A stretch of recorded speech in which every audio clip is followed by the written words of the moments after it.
This week on the Big Thunder podcast, Universal gave us an epic first look at its newest thrill ride. Are we over the moon? Stay tuned. Plus, a classic Magic Kingdom attraction reopened with a newly reimagined scene. Is it a darling new addition, or is it as cold as a codfish? All that and much, much more. Buckle up. Here's your hosts, Bo and Abby. A couple things I wanted to kind of announce or take care of before we get into the roundup. I am going to be doing like a new release schedule for the show. So like if you're a podcast listener, nothing will change. Everything, like the show will still drop at Tuesday mornings at 6 a.m. Central Standard Time. This really is only going to change for the YouTube audience. So I think what we'll do is we'll have like the roundup section come out on Tuesdays at noon. And then we'll do the game section. That'll come Thursdays at noon. So if you're a podcast person, you get the whole show early.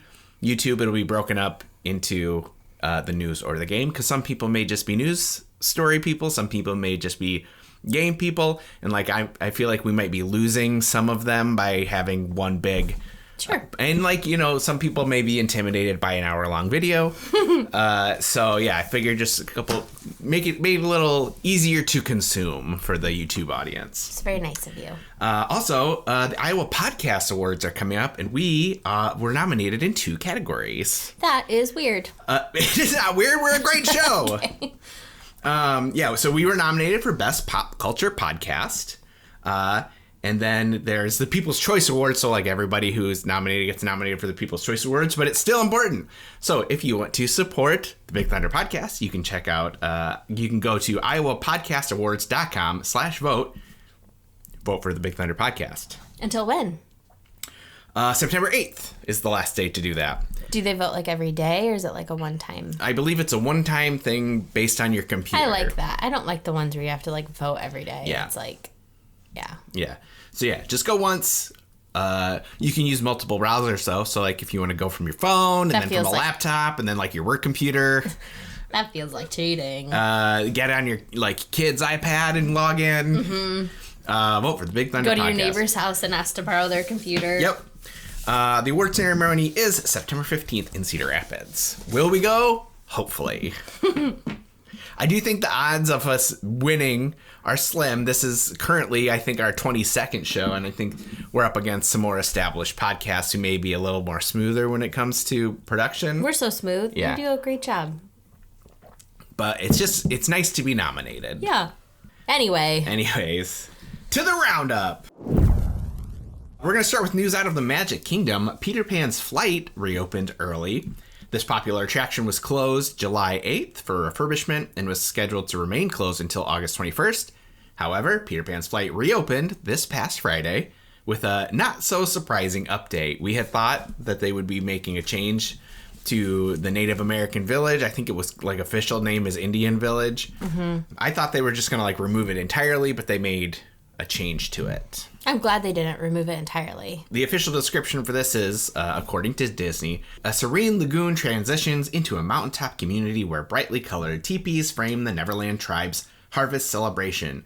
Here, Tiger Lily and her grandmother gracefully perform the traditional fancy shawl butterfly dance by the fire, capturing the vibrant spirit of the occasion. That's sweet. Yeah, I didn't get any of that from... So watching it. Yeah, so the original version, there wasn't a whole lot of animation to it. I think they had the characters from the film who were very culturally insensitive in their appearance, playing drums. This new version of it is still it's a more realistic look at Native Americans, but still in that kind of whimsical, cartoony style, just not like offensive. Right. And now we've got a spinning Tiger Lily and her grandma is the animation. Is Grandma in the movie? I don't remember Grandma. I don't either. But I think she was in the original scene in the ride. Okay. So maybe she's in the movie. This was a real no-win situation for Disney. Yeah. Because, like, you're going to have people who want, like, a purists for the ride and purists for the movie will want to leave it as is. You're going to want people who are more, sensitive to the way we, take a look at diversity these days. They'll want a change. If you remove it entirely, people are gonna be mad that you're like ignoring history. Yeah, we shouldn't remove it entirely. I don't think that's right. I feel like this was the best I think so too. thing they could do, but there was still like no good way to get around it. Oh, I think it's good in the sense that it opens the conversation, like, and then people can. Yeah. I don't know. Yeah, there's no. I genuinely think there's no good way out of it, and this was the best you could do in an uncomfortable situation. Mm-hmm. Other changes to rides coming up. Jungle Cruise, we've got an update on their closing. They are set for a temporary closure starting August 26th, but we now know when it is scheduled to reopen. That's going to be October 18th. Unlike Peter Pan's flight, there's no significant changes being expected. It's just kind of a routine refurbishment, probably wanting to get it up to speed and ready to be operational when it's arguably its busy season is coming up. It's so October 18th, it's still Halloween season, so when it reopens, it's not going to be the Jingle Cruise. It'll still be standard Jungle Cruise. But then once we hit Jingle Cruise season, I think that's when it'll become even more popular. So cool beans. Speaking of water attractions at Disney, one resort is getting a Moana-inspired splash pad. That is true. So this week they showed new concept art and photos from the new Disney Vacation Club Island Towers at Disney's Polynesian Villas Bungalows. Whew. TM. TM. So it's the space between the Polynesian Resort and the Grand Floridian. This used to be like an open green space. People have mixed feelings about this new tower. But we got to see some sneak peeks that Moana's, like the sail of her boat went up. And people were like very excited about what that could be. And we found out that it is going to be a cool life-size boat with Moana. And it's going to be a splash pad. And I think that's going to be a lot of fun for people. Very cool. And the splash pad floor will be different shades of blue to look like the ocean with features like fountains that shoot water into the air. Very fun. Very fun. I want to play on that. The Island Tower is coming along. It doesn't feel like it's coming along as fast. You don't think so? As maybe neighboring places are doing things. Well, we'll get to that neighboring place here in a second. It's set to open this December 17th, and we are now taking reservations for that. So if you're interested in staying at the brand new Polynesian, what is it? The Island Tower. Yeah, the Island Tower. So I think it's going to be more like studios, like what they did at the Riviera. There's a area where it's like really small rooms. You're just there to basically sleep and then leave. But then there's also going to be more of that like deluxe, like luxurious feel at other rooms. So yeah, if you're interested in that, let us know. Sure. Over at Universal, to celebrate National Roller Coaster Day, we got a new look at Stardust Racers, the feature attraction in Celestial Park at the forthcoming Epic Universe. Stardust Racers is a dual launch racing coaster, reaching speeds up to 62 miles per hour and heights up to 133 feet along 5,000 feet of track. That is so big. It is very big. This will be Epic Universe's most thrilling coaster experience with unique maneuvers such as the Celestial Spin, where the two coaster vehicles perform an inverted crisscross while speeding through the air. Let's take a look. That makes my stomach hurt. Just like hearing So I'm JC, and I'm the executive producer for Ride and Show, and this is one of my babies here at Celestial Park. What is the story and the theme of your baby here? Yes, absolutely. So Stardust Racers, what it is that the citizens of Celestial Park, That's who we so lovingly pretty. refer to as Celestians, have figured out a way to harness the energy and capture these comets, jump on them, and ride them across the night sky. So it is, it's a favorite pastime now of all Celestians to ride these comets, and now we're able to bring that to the guests. Wow, so we're going to get to ride a comet. That's amazing. That's pretty awesome. Right, so why should guests be most excited about this coaster? So one of the really cool things about Stardust Racers is that we have taken the nostalgic feel of the classic wooden roller coasters. I love a wooden roller coaster. With the 360 immersive experience such as what our Celestial Spin offers. Okay, The face you just that's the one made. I need to know more about. Of course, that's what I want to answer. Tell me about the Celestial Spin. That is absolutely one of the most exciting things about Stardust Racers. So what Celestial Spin is that it's coming out of Launch 2. As you know, it's a racing coaster.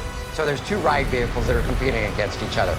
As you come out of Launch 2, you come into the Celestial Spin, and what that allows the guests to experience is guests in one ride vehicle will be looking up the other ride vehicle inverts so over the top excited. of you, so they're looking down. I feel like for you're people looking who up, ride roller and then coasters, this milliseconds is gonna later, be really you reverse. fun. Yep. That sounds awesome. It's really, really cool. It looks very fun Yeah. for people who love roller coasters. Like me. Yeah.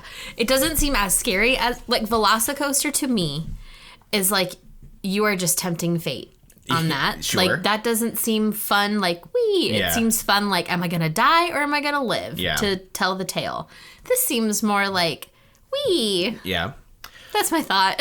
As much fun as it will be to ride, it's going to be just as amazing to watch from the ground, especially at night. Check this out. So one of the unique features of Celestial Park is the nighttime lighting, something that Universal's never done before to this extent. There's millions Wow. and millions of pixels of lights.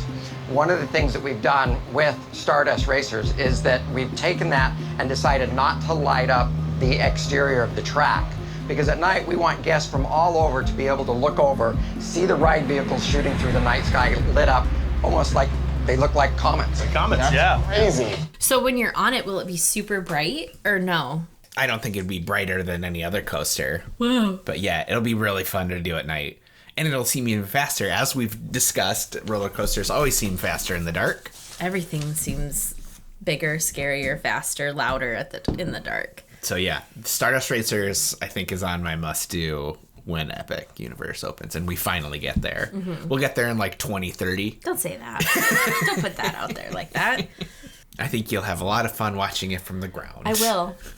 I will cheer you on. What if the people want to check out the upcoming Epic Universe, the reimagining of Peter Pan's flight, the new Moana Splash Pad at the Poly? Once it finally opens, they should contact Minnie Vacay. Here on Big Thunder Podcast, we like to keep things as real and authentic as possible. And one hard truth is that for as amazing and magical as a trip to Disney or Universal can be, planning one can be a little intimidating and sometimes even frustrating. What are the best parks for my family? What are the best places to stay for my budget? Do I really need to wake up at 4 a.m. 2 months before my trip to book dinner reservations? It can definitely be a lot. But that's where Minnie Vacay can help you. We are certified Disney and Universal travel planners who specialize in taking the hard stuff off of your plate. We love waking up at 4 a.m. for Disney stuff. And not only are our services completely free to you, but when you book a vacation package with us, we'll send you a $25 gift card. Minnie Vacay is a part of Gateway to Magic Travel, an authorized Disney vacation planner and Disney earmarked agency. Check us out on social media. We're on Facebook and Instagram to get the ball rolling on your next magical adventure, or you can also see all of our information at minnievacay.com. Did you hear about Universal's new dining package? I did hear about it. So Universal announced a brand new dining package this week. It is a dining card vacation package that includes food and beverage worth up to $1,000. The value of the dining card varies depending on the hotel you're staying at and the number of nights, and you get to have one card per hotel room. So that's interesting because some families will book multiple rooms to like give yourself more space. So it's per room. So that's pretty cool. The package holders can use the dining cards across more than 200 venues, not just at the parks, but you can use it at the hotels in City Walk, where you can get your Cinnabon, cinnamon your rolls. toothsome milkshake.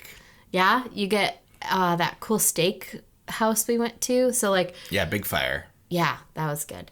And then also at the resorts, which is nice because, you know, breakfast and late night snacks and things like that. The package also includes 4 or 5 plus day park to park tickets for the Universal Studios Florida, Universal Island of Adventure, and there's also an option to add access to Volcano Bay, which is their water park.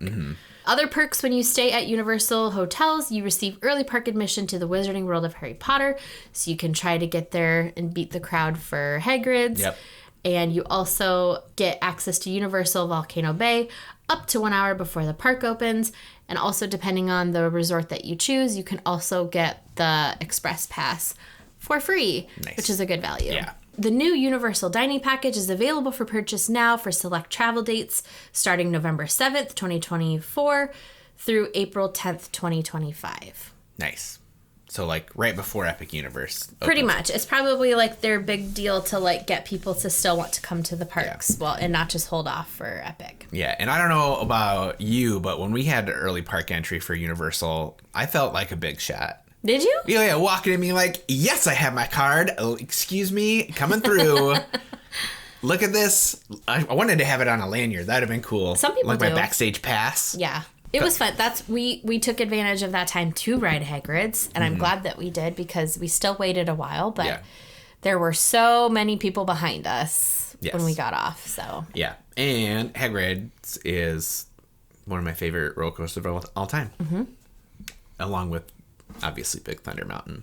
Yeah. Thanks for watching. If you're like us and you love Disney and Universal, make sure to check out the Big Thunder podcast, the wildest podcast in the wilderness. There's new episodes every week, and we're always playing fun but ultimately stupid games. We'll see you next time. And enjoy the ride.